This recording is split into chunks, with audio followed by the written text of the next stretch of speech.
Multiple rounds of storms, heat, and flooding. The next 7 days are going to test anglers across the country. If you're not adjusting, you're going to fall behind. Bass Prediction Center back with another episode where we're tracking weather, seasonal patterns, and tournament trends to help you catch more and bigger fish. Let's go. All right, guys, starting off as always with our map. This stupid ice line is still hanging on. Devil's Lake in North Dakota is still frozen. There's a couple big lakes here in Minnesota that are still frozen, and then northern parts of Maine. So you guys are still in winter. It's almost May. That really stinks. I would move. Winter patterns, basically Montana, the Dakotas, Minnesota, northern Midwest, and the Northeast. It's going to be still fishing winter patterns for a little while here, but that pre-spawn is moving north quickly. All of Nebraska, you're pre-spawn now. Most of Colorado, western states, Northwest, and then Pennsylvania, Ohio, you guys are moving right into the pre-spawn. Super excited. Definitely a great time to catch a giant right now. Spawn areas, parts of Kentucky starting to spawn, parts of Kansas starting to spawn, getting really excited down there. We're going to be spawning in Nebraska before you know it, a week or two now, so super excited for that. Got a tournament coming up on May 17th, which should be full-blown spawn, but knowing how it's Nebraska, it'll probably be post-spawn by then. Well, Kansas. Post-spawn areas, we're talking Florida, southern Texas, all post-spawn, almost all of Louisiana, and then parts of California, and then the Southwest. So you guys are out there, you're catching those big giants after they've got done laying their eggs. So let's move on, guys. You guys know we're shooting for 500 subscribers. Right now we're at 391, so we're inching closer every single week. And we are doing a giveaway. Don't forget, Beyond Braid. We're doing a Beyond Braid tackle box and a 300-yard spool of 10-pound X8 or 8X braid. So click that subscribe button right now so you can enter. Anybody that subscribed from the time we started doing the BPC until we get to 500 will be entered to win that, and we will draw it when that happens. So make sure you guys subscribe and like the video also while you're there. All right, tournament spotlight. We're looking at one tournament this week, the Bassmaster Elite at Lake Hartwell. I believe the last time they were there is when Christie won the Classic. Super cool lake. It's a herring lake. Probably going to be a herring spawn going on, possibly. But guys are going to be definitely scoping a lot in this one, so if you like live scope, probably don't want to tune in. But check it out at bassmaster.com. It starts Thursday morning. Should be a super fun event. Anybody can win this thing, so it should be really awesome. And do want to jump over to MLF.com right now and shout out Skeet Reese. He's announcing plans to retire following this season. Guy is an absolute legend, Bassmaster Classic winner, one of the best fishermen of all times from California. So shout out Skeet Reese. You had a hell of a career.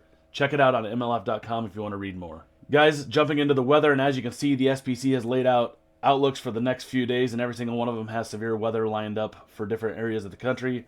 Mostly in areas that don't need more rain. Nothing right now shows a huge tornado threat, but there is going to be severe thunderstorms every single day in these areas that are going to bring wind, hail, and definitely some small tornadoes possible. So just keep an eye out. Check out the SPC over at the NOAA. Let's go into a more detailed look. All right, this is where we're sitting right now. As you can see, there's some rain and snow up along the Canadian border here. The northeast, you saw some rain today, and then it's raining and some showers and thunderstorms here in the southeast. Nothing severe going on right now. As we move through the day today, or tomorrow, tonight, and Wednesday, we will expect to see some thunderstorms pop up right here in this region along where that SPC said. Some of these could be severe, bringing high winds and hail, maybe a few tornadoes. So just watch out if you're in those areas, but this is mostly an overnight threat, shouldn't affect fishing. Until you get to tomorrow morning, some of these thunderstorms will be lingering here in northeast Texas, in the Lake Fork area. If you're planning on fishing tomorrow, just watch out. Could be a lightning threat. No tornado threat tomorrow, but definitely a chance for some severe thunderstorms and some high winds. And then as we move through tomorrow, things are going to fire right back up on Thursday here, or tomorrow night. The northern Great Plains, Nebraska, Kansas, Oklahoma, Texas border, kind of the same areas. Arkansas, you're going to be seeing more rain that you don't need. You guys are completely flooded out down there. Not good. You've had too much rain this year. Send some up to Nebraska for sure. And then Friday, or all day on Thursday, storms firing all through these areas, all through the southeast. If you're planning on fishing on Thursday, just keep a strong eye out because there's going to be storms all through the Midwest, southeast, and Great Plains. And Friday, that kind of just pushes to the east and affects the eastern part of the United States and the northeast. So if you're fishing on Friday, watch out there. And then right away on Saturday and Sunday, we're going to have storms fire right back up again, kind of in the same areas. Just a repeat of this pattern. This is the time where you're fishing, you need to learn how to adjust because weather is changing big time in every area right now. As you can see, the west is kind of staying dry, which is nice if you're fishing in California or the northwest.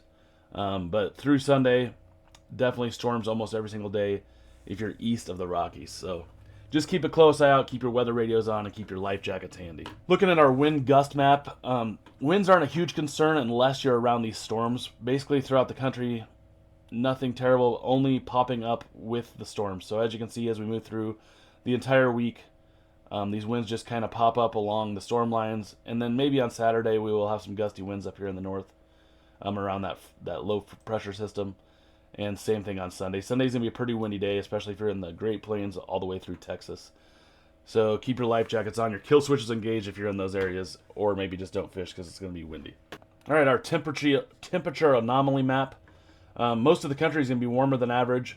Along these cool fronts, it's going to be a little bit cooler behind it, but not terribly, not a big cool down, no big shots coming out of Canada. The Northwest and California are going to stay kind of cooler than average throughout the week. As you can see, as we move through Wednesday, big warm patch all the way across most of the country, except for California and the Northwest, which for California right now, cooler probably is a little bit better to slow things down, probably catch a few more fish, especially if you can get some cloud cover in those areas. All the way through the week, kind of the same pattern repeats itself. You do have a cold blast moving in here on Friday. Let's see, Friday night into Saturday. A little bit cooler than average. California definitely cooling down. But through Saturday, warms right back up. And then on Sunday, again, quite a bit cooler throughout California and the Northwest, but warm through the rest of the country. The Northeast, you're a little bit cooler than average on Sunday. All right, looking at our rainfall totals through Sunday night, and as you can see, these same areas are going to get another 2 to 3 inches of rain. Not good for all these flooded areas along the Mississippi River. Nebraska looks like it could get some rain finally. It's been dry. Same thing in Kansas. Texas and Oklahoma, I know you guys have been dealing with heavy rains. Again, you're going to get some more rain. It is April going into May, so kind of normal for this time of the year. If you're fishing in these areas, the fish ought to have moved up into the bushes by now for sure because it's been weeks with a lot of flood waters. So flipping and pitching, if you guys love to flip and pitch, this is the time to do it. Those bushes should be nice and flooded. If you get fresh rain, sometimes right when it first starts can be really awesome for top water. Check it out. But I don't envy you being with 10 feet high water. Probably pretty muddy. Throw some lipless crankbaits if you have to, or a buzzbait right now. All right, guys, our lake of the week this week is Grand Lake of the Cherokees in northeastern Oklahoma. Right now, we are looking at some spawners starting to get on beds in this area. So, super cool lake. I fished a tournament down here a few years ago for the Nebraska State Tournament. This pocket right down here was really awesome for me at that time of the year. It was a little bit, actually, I think it was about exactly this time of the year. So, get back into these pockets that are a little bit closer to the dam, especially with some rains that have been going on. These fish will be a little bit less affected because it is deeper down in these areas and the floodwater shouldn't affect them as much. Edwin Evers won a tournament up here. He won the Bassmaster Classic, actually, up here in this river. And there's a bunch of trees up in here and it's pretty shallow. It's a really cool area if it's not flooded. I'm sure right now it's very muddy right now. This Neosho River gets extremely muddy but can be really awesome this time of the year if the floodwaters aren't too bad. So if you guys are in the area, definitely check out Grand Lake. It's one of the destinations you need to go to if you're a bass fisherman. Super cool lake, has a lot of 4 and 5 pound fish, and you have a chance at a nice 7 to 8 pound kicker. So check it out. Super cool, awesome lake. All right, guys, everybody's favorite section of the video, and that is the Beyond Braid Baits of the Week. Make sure you go to beyondbraid.com.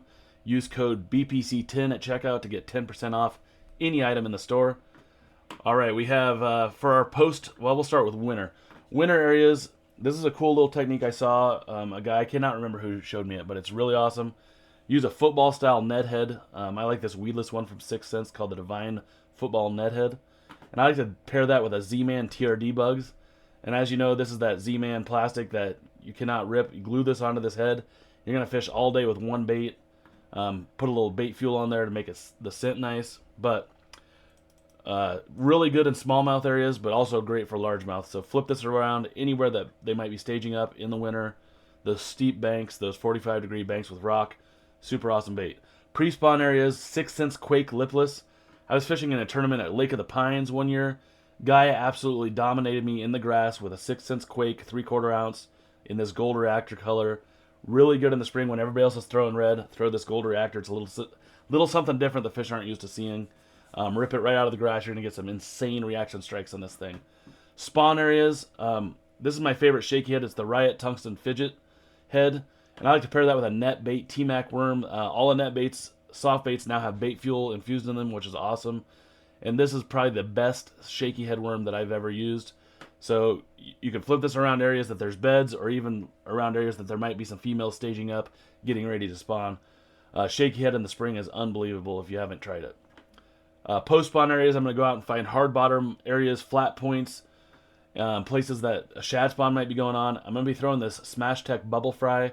This has little holes in it, and it releases bubbles on the way down, but put it on a sea rig with like a 3 to 4 foot leader, 3/4 ounce weight, or an ounce if you're fishing a little bit deeper.